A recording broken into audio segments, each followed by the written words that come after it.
नमस्कार। डीएलएड प्रथम वर्ष जैसे हमारा हिंदी भाषा शिक्षण और प्रवीण था, जिसके अंतर्गत भी आज हम अपने दोहरान कार्य के अंतर्गत बात करेंगे अभिव्यक्ति।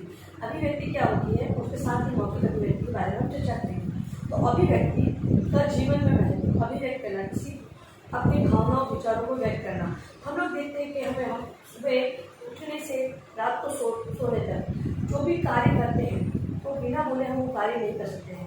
हम अपने विचारों भावनाओं को व्यक्त करते हैं। मतलब भी मान लो किसी कोई भी काम है, अगर मान लो हमें अखबार पढ़नी है तो किसी अखबार लेना है तो उसके लिए कहना पड़ेगा कि अखबार हमें दीजिए, ठीक है। तो ये सारा व्यक्त किया जाता है। किसी भी प्रकार कोई भी कार्य करना या करवाने से पहले हमें अपने भाव को हमें व्यक्त करना होता है। तो अभिव्यक्ति वही साधन है जिसके माध्यम से अपने भावनाओं विचारों को व्यक्त कर सकते हैं, ठीक है। और ये दो प्रकार के होते हैं, लिखित और मौखिक अभिव्यक्ति।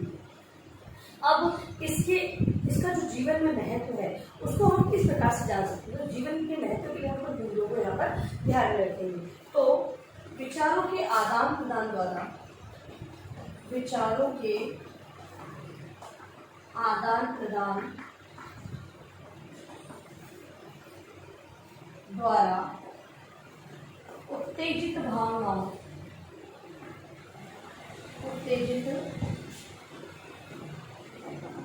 भावनाओं को शांत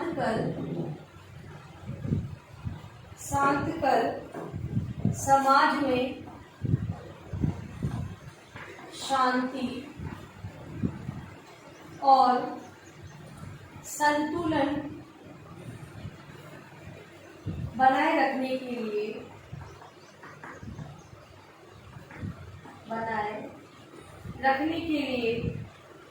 अभिव्यक्ति महत्व रखती है। कहने का मतलब ये है कि पहला अगर महत्व हम देखते हैं तो अपने विचारों का आदान प्रदान द्वारा किसी भी कोई व्यक्ति है वो बहुत ज़्यादा हाइपर हो रहा है, उसकी जो भावनाएं बहुत ज़्यादा उत्तेजित है। एक व्यक्ति अपनी बातों के द्वारा अपने द्वारा व्यक्त करने के आधार पर उसे शांत कर सकता है और ये कहे कि संतुलन की स्थिति वहाँ पर उत्पन्न होगी यदि अगर उसके भावों विचारों को शांत किया जा सके। यदि जो बात कह रहा है उसको सही तर्क देते हुए उसकी बात को समझा जाए कि वो कहना क्या चाह रहा है, उसके विचारों को समझे तथा उससे संबंधित बात को बताया जाए कि हाँ ये कार्य हो रहा है। अगर मान लो किसी कार्य के आधार पर ही वो बहुत ज़्यादा गुस्सा कर रहा है तो वो कार्य क्या हो रहा है, किस कारण से हो रहा है, ये सारी चीजें अगर उसको जब बता दी जाएगी तो वो भी उसके पक्ष में हो जाएगा या फिर उस बात को वो समझ जाएगा। तो संतुलन बनाने के लिए उत्तेजित जो भावनाएं शांत कर संतुलन बनाए रखने के लिए अभिव्यक्ति महत्व रखती है। दूसरी बात है मनुष्य अपने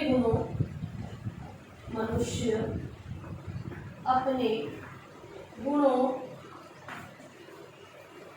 अपनी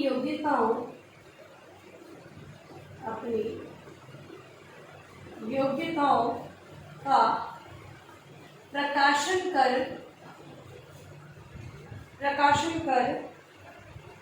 आत्मसंतुष्ट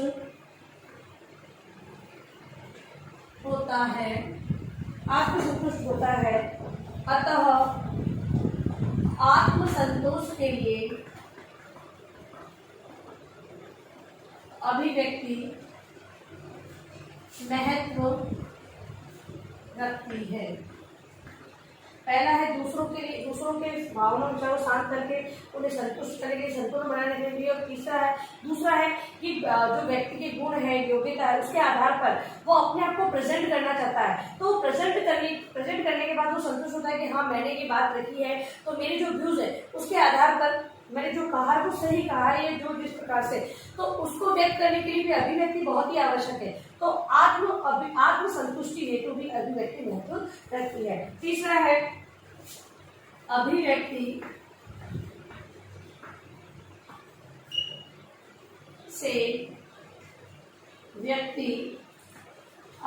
से व्यक्ति का विकास होता है।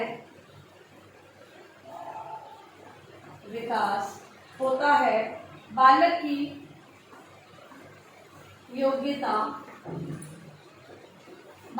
योग्यता का उसकी विशिष्ट कला का प्रदर्शन होता है।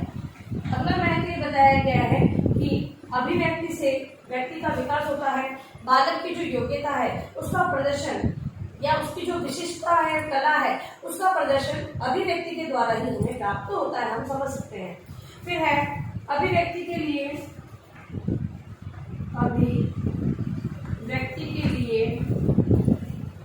बालक अनेक नवीन शब्दों,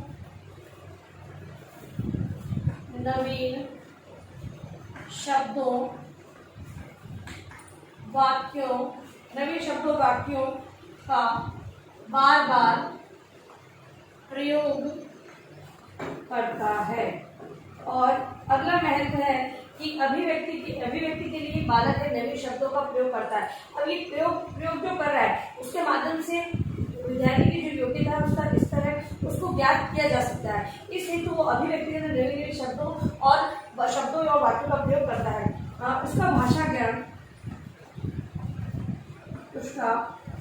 ज्ञान समृद्ध तथा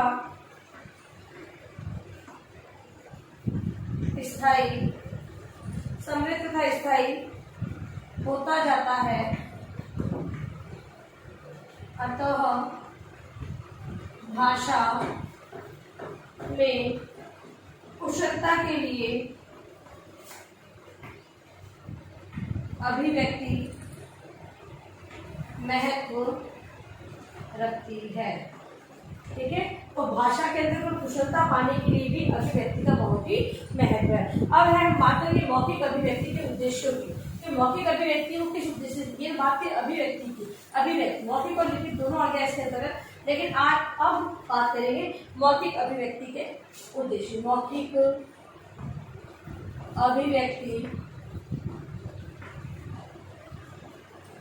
मौखिक अभिव्यक्ति शिक्षण के उद्देश्य। देखिए, हम लोग छोटे बालक हो या बड़ी कक्षा के बालक हो या विद्यार्थी हो, उन्हें हम मौखिक रूप में अभिव्यक्त करने के लिए कहते हैं। हम प्रारंभिक कक्षाओं से सुनना, बोलना, पढ़ना और लिखना, इन कौशलों को भाषा के अंतर्गत बालकों को सिखाते हैं। अब यहाँ पर अगर हम बात कर रहे हैं तो मौखिक नहीं बोलने का उद्देश्य क्या होता है, क्यों उन्हें बोलकर अभिव्यक्त कराया जाता है, इस कारण से बालक के अंतर्गत जो योग्यता है, उसका जो प्रदर्शन है, उसको करने हेतु विद्यार्थियों को अभिव्यक्ति से, क्योंकि बालक जब तक अपनी बात नहीं कहेगा तब तक समझ में नहीं आएगा कि कितना उसने सीखा है, लेकिन कितना ज्ञानार्जन उसे हुआ है। उस ज्ञानार्जन को ज्ञात करने हेतु उसे अभिव्यक्ति करवाई जाती है, वो भी मौखिक। अब मौखिक अभिव्यक्ति के उद्देश्य है विद्यार्थी शुद्ध, स्पष्ट, स्वाभाविक एवं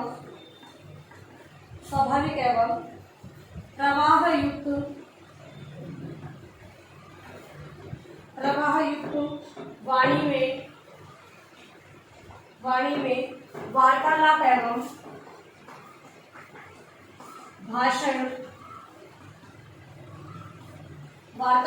भाषण की क्षमता अर्जित कर सकेंगे। मतलब कि बालक जब भी बात करेंगे या किसी प्रकार का कोई भाषण देंगे तो उचित प्रवाह युक्त भाषा का उपयोग करते हुए भाषण और वार्तालाप करेंगे। ऐसी क्षमता अर्जित करने के लिए मौखिक अभिव्यक्ति का शिक्षण उन्हें करवाया जाता है। फिर है भावानुकूल,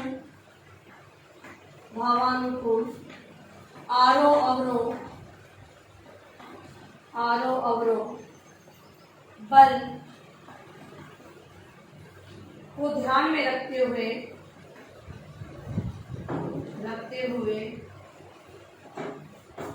मौखिक अभिव्यक्ति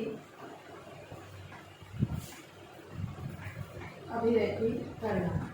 जब बालकों को मौखिक अभिव्यक्ति हेतु एक कक्षा का अध्यापक उचित शिक्षण का कार्य करवाता है, जिससे कि बालक जब अभिव्यक्त करते हैं तो उचित गति को ध्यान रखते हैं, आरोह अवरोह है, विराम चिन्हों को ध्यान रखते हुए तो मौखिक रूप में अभिव्यक्त करते हैं। इस बात का विकास करने के लिए ही मौखिक अभिव्यक्ति का शिक्षण उन्हें करवाया जाता है। फिर है मानक भाषा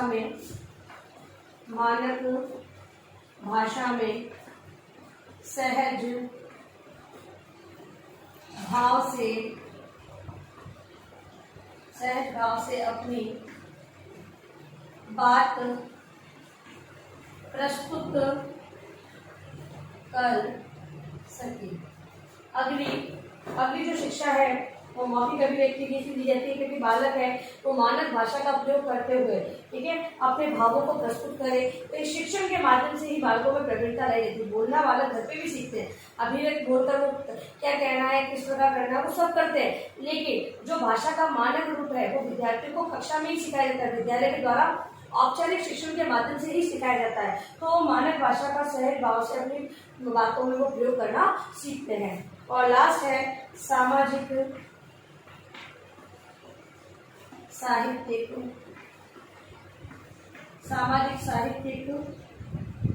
वैज्ञानिक विषयों पर आयोजित वार्तालाप एवं परिचर्चा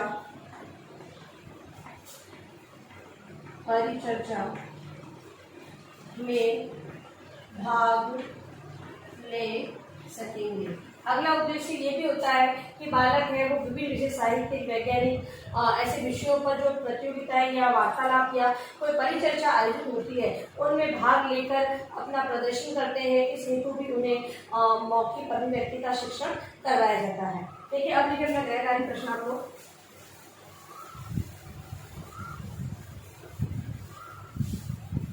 गैरकार्य आपका आज का अभिव्यक्ति का